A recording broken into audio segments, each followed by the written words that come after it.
8 septembre 1986. Cette lame de fond, ou ce volcan qui monte d'en bas, tout à fait comme on est extirpé d'un cadavre quand on meurt. Drôle de vie où on n'arrête pas de mourir.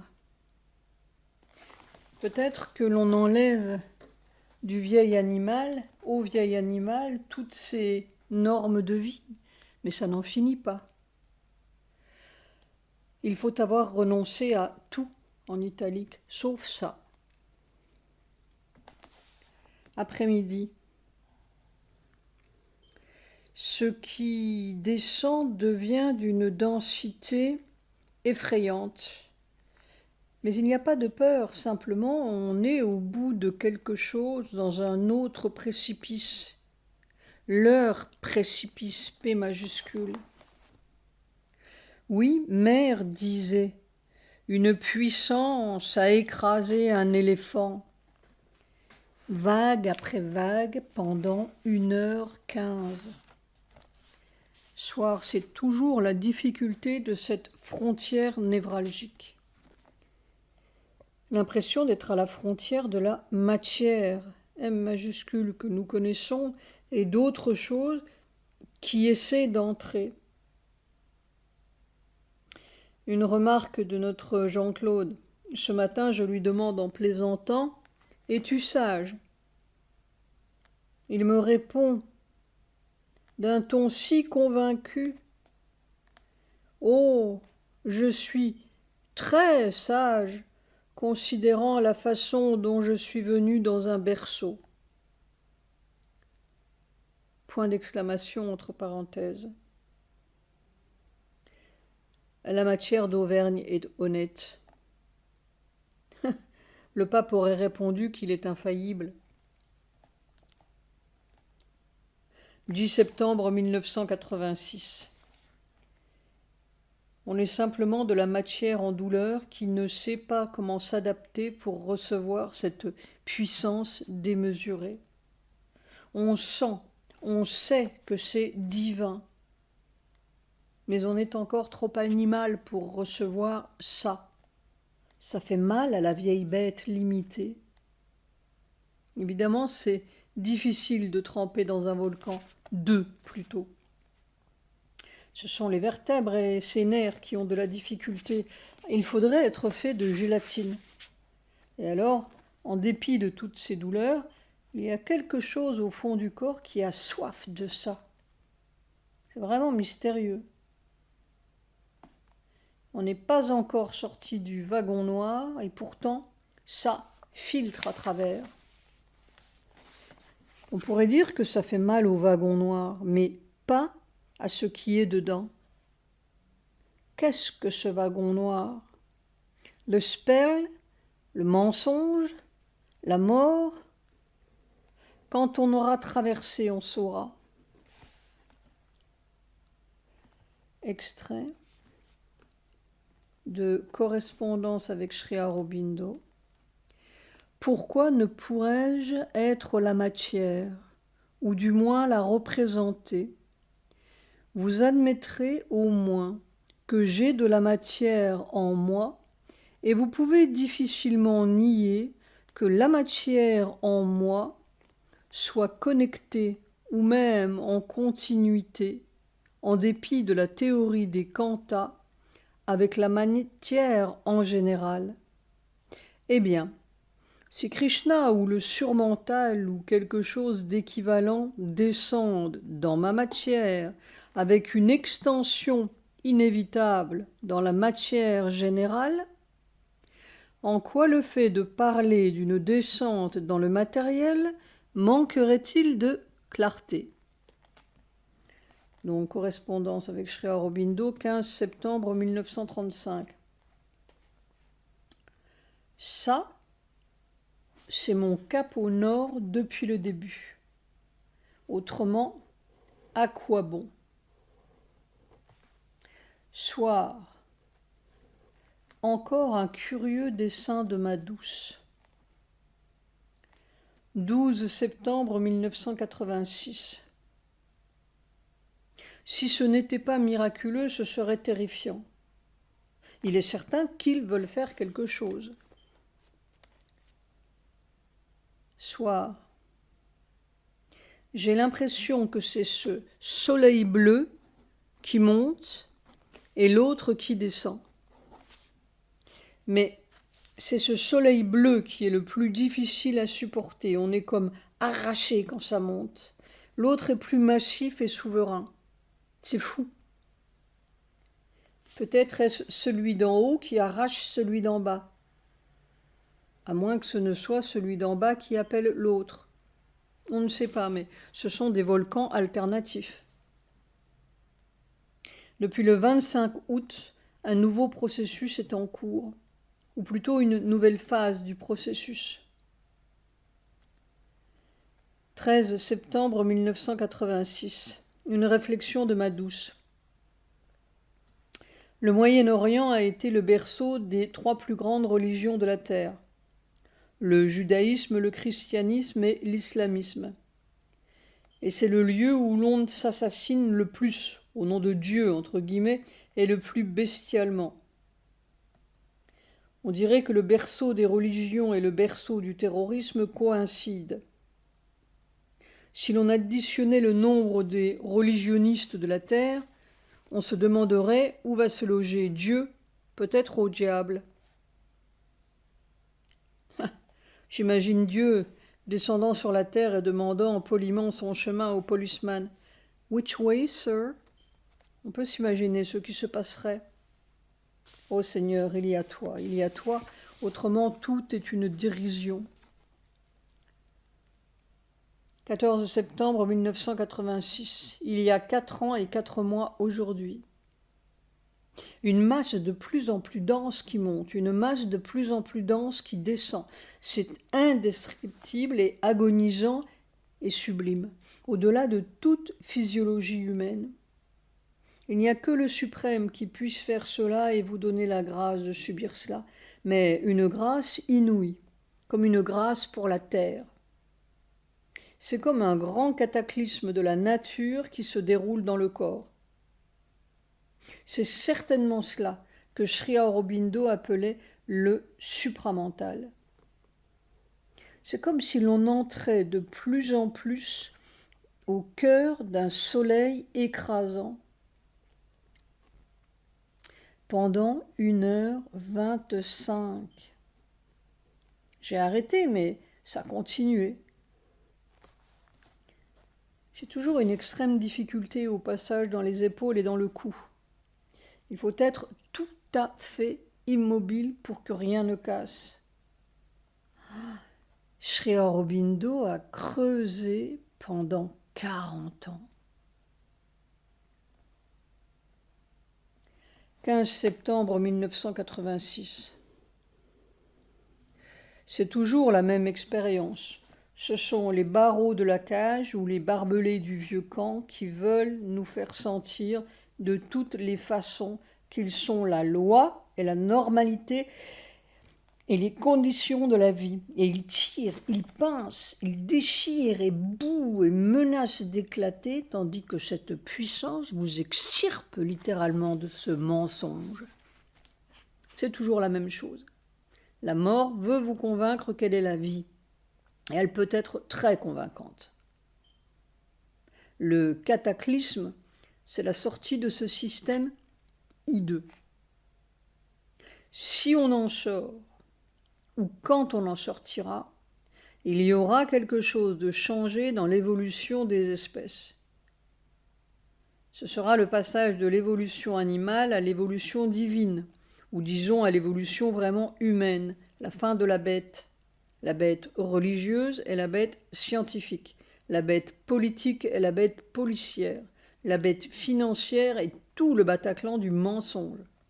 Enfin, tous les saluts, entre guillemets, que nous avons inventés à l'intérieur du camp.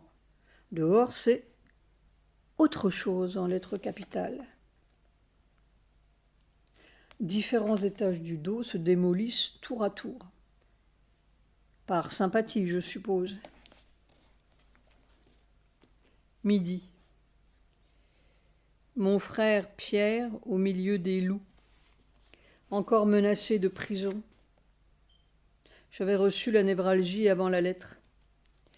Homo homini lupus, l'homme est un loup pour l'homme.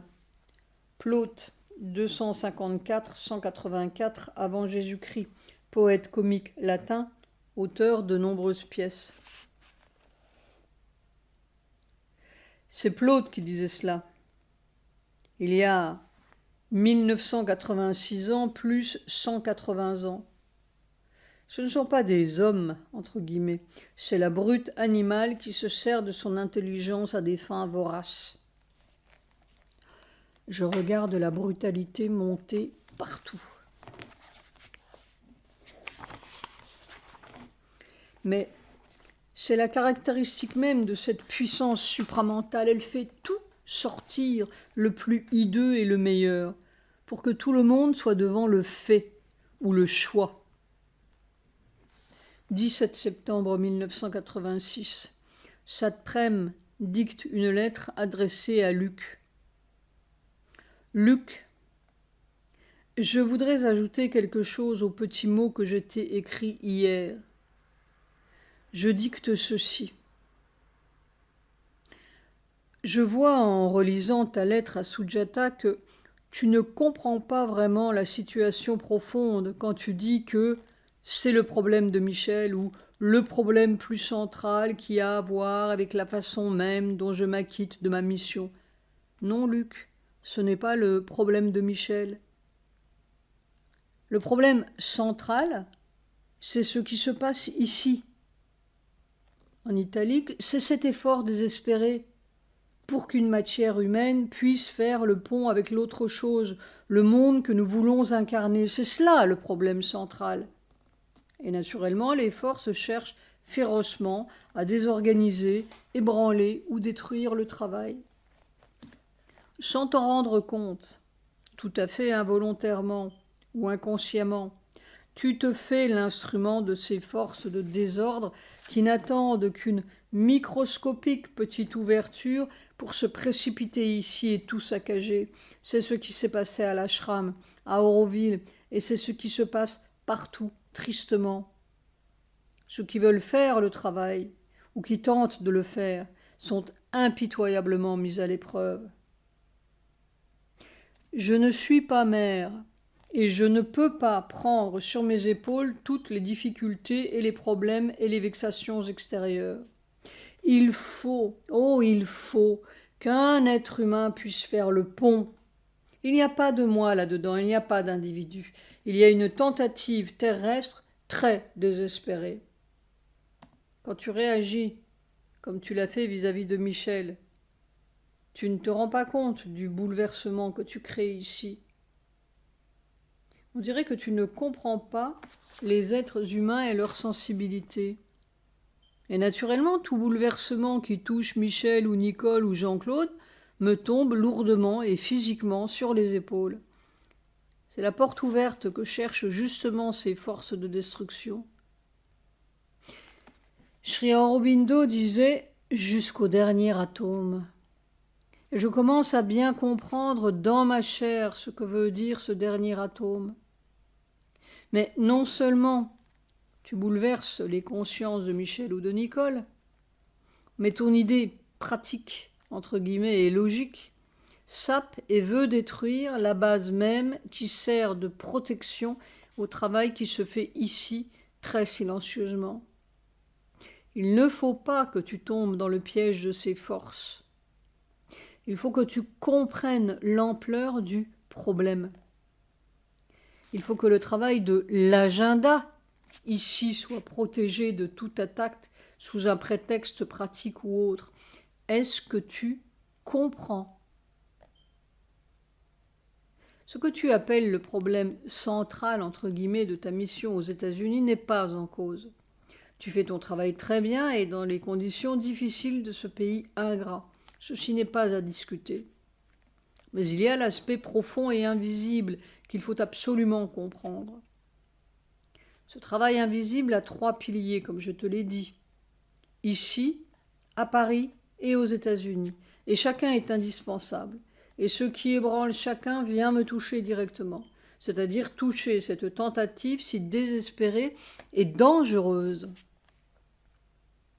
Je fais appel à ta conscience la plus haute.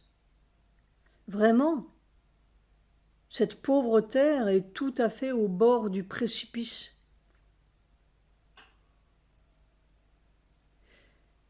Si nous traduisons et composons l'agenda ici, les résultats ne seront peut-être pas aussi brillants que tu l'espères, mais en toute vérité profonde, ce qui joue finalement, c'est la force de mère qui est derrière la traduction et le travail de ceux qui sont ici. Nous ferons appel à une personne de langue anglaise pour rectifier les maladresses d'éventuelles. Nous ferons du mieux que nous pouvons ou pourrons avec notre amour pour mère. Et cela ne changera pas du tout le travail énorme que tu dois faire aux USA. Cela ne changera pas non plus la donation du trust de Léonore, puisque l'agenda sera imprimé aux USA sous ta direction et distribué par tes soins avec la publicité voulue. Cela ne changera pas non plus le rôle d'Éric, qui continuera son conseil et ses lectures d'épreuves de toutes les traductions que tu feras. Il aurait certainement été préférable que le travail puisse continuer en équipe entre Michel et toi, mais je vois bien que ce n'est pas possible. Même ta dernière lettre à Michel, après ma longue et pénible objurgation, n'a pas réussi à dissoudre les choses. Ton attitude semble toujours manquer d'une certaine compréhension humaine. Chacun a ses limites, c'est sa part intime du travail, à condition de reconnaître ses limites.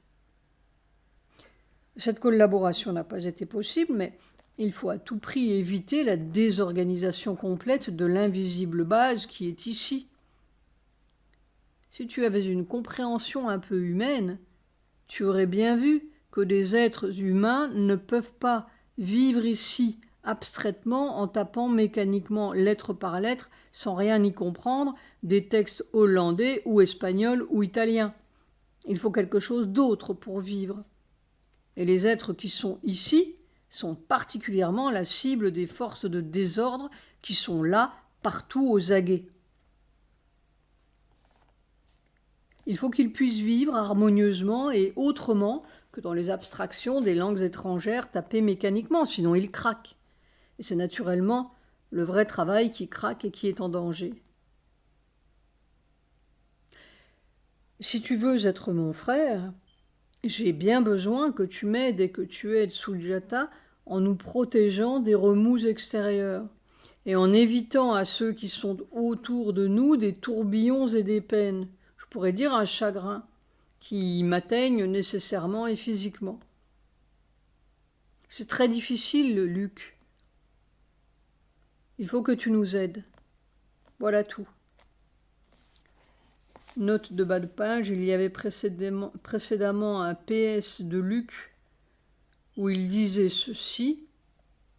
Si j'étais toi, je me méfierais de Michel. Il s'agit de Michel Danino.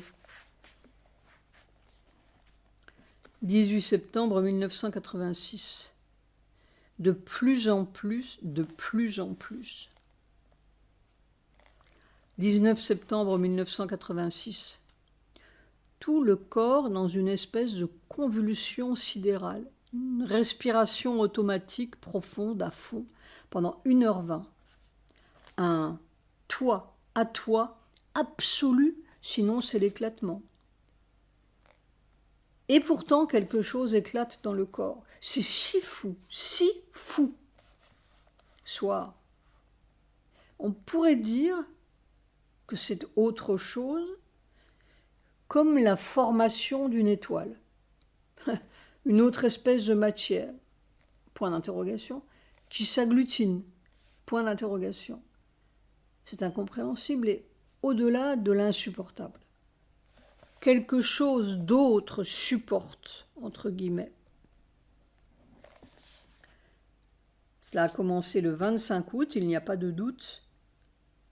C'est peut-être le pont qui est en train de se faire. C'est curieux, sans rien savoir de mes impressions, d'un moi comme Voltaire, ma douce a fait un dessin de Voltaire. Mais quelle dégringolade entre les humanistes, entre guillemets, et les scientifiques. Dégringolade de l'intelligence. Et ils se croient très intelligents. Après le Moyen-Âge religieux, le Moyen-Âge scientifique. Nous n'avons plus le temps ni les moyens de revenir aux humanistes. C'est l'être nouveau ou le désastre. Nuit du 19-20 septembre 1986, vision. Cette nuit, j'ai rencontré ma mère, qui pour une fois semblait être ma mère et non la grande-mère. Et je lui disais, si on fait un trou dans cette prison, ça change tout. Et cela semblait si évident et si simple. Ce n'était pas une discussion ou explication mentale, c'était comme quelque chose de vécu avec une démonstration pratique, d'une simplicité à laquelle on n'avait jamais pensé. Matin. Tout cela est extraordinairement mécanique. Le volcan d'en bas, le volcan d'en haut, le volcan d'en bas, le volcan, cette espèce de cheminée corporelle comme un accordéon aplati. Tiré, aplati, tiré, aplati. C'est dingue, il faut bien le dire. Mais c'est divin. Point d'exclamation entre parenthèses. Quelquefois, je me demande si je ne vais pas trouer le fauteuil tant il est aplati et craque sous le poids. Les épaules ont aussi beaucoup de difficultés, et le dos. Les sciatiques aussi, mais beaucoup moins qu'autrefois. Ça fonctionne tout seul, je n'y suis pour rien. Et quand on sort de là, on est un peu sidéré. Mais la sensation intérieure, la grâce en action, et pas n'importe quelle grâce, la grâce suprême. Après-midi. L'opération était déjà en cours depuis 45 minutes ou 1 heure quand, assez subitement, la respiration automatique s'est déclenchée et le mouvement de montée du volcan et descente de l'autre s'est accéléré, presque à chaque seconde, jusqu'à ce que les deux mouvements se recouvrent presque ou coïncident. J'ai cru que tout le corps allait être disloqué dans cette espèce de convulsion accélérée. Puis c'est devenu une espèce de masse unique, comme une montagne.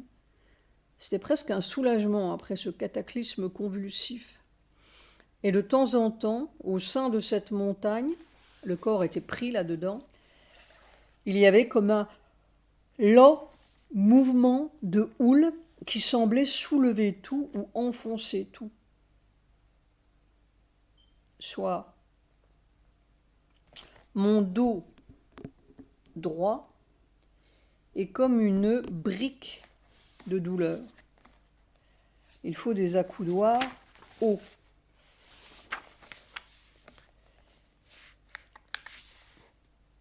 Encore un dessin significatif, entre guillemets, de ma douce. 21 septembre 1986, après-midi. Quand cette espèce de cataclysme convulsif arrive, c'est tout à fait terrifiant. Je comprends pourquoi la respiration automatique se déclenche à ce moment-là, parce que plus rien ne fonctionne comme d'habitude. C'est vraiment une sorte de cataclysme physiologique. Et c'est long. Puis cette montagne, M majuscule, qui est un soulagement après. Je ne sais pas quoi dire, mais c'est très effrayant. Et pourtant, rien n'a peur. Le corps se laisse faire comme dans une tornade ou un phénomène épouvantable auquel il ne peut rien, sinon s'abandonner totalement. Il sait que c'est toi, mais il faut quand même subir sans craquer. C'est exactement comme hier après-midi. Soir. Au fond, cette montagne, c'est probablement quand les deux volcans se joignent et ne forment plus qu'une seule masse. Si on savait, on penserait facilement que je suis fou. Quelquefois, je me regarde et je dis « Ah voyons, Bad !» Mais le cap est toujours au nord. Pourtant, nous sommes en pleine marée d'équinoxe. Nuit du 21-22 septembre 1986. Encore vu une énigme, le sachet vert. 23 septembre 1986. Land's End entouré d'un bidonville de tôle ondulée. Ils viennent couper tous les eucalyptus. Ils sont à la porte de Land's End. Rien n'échappera à leur voracité. Mais, en lettres capitales, le phénomène divin continue inexorablement et de plus en plus formidable. Peut-être que je commence à comprendre le sens de mon énigme du sachet vert. Reçu aujourd'hui, un article.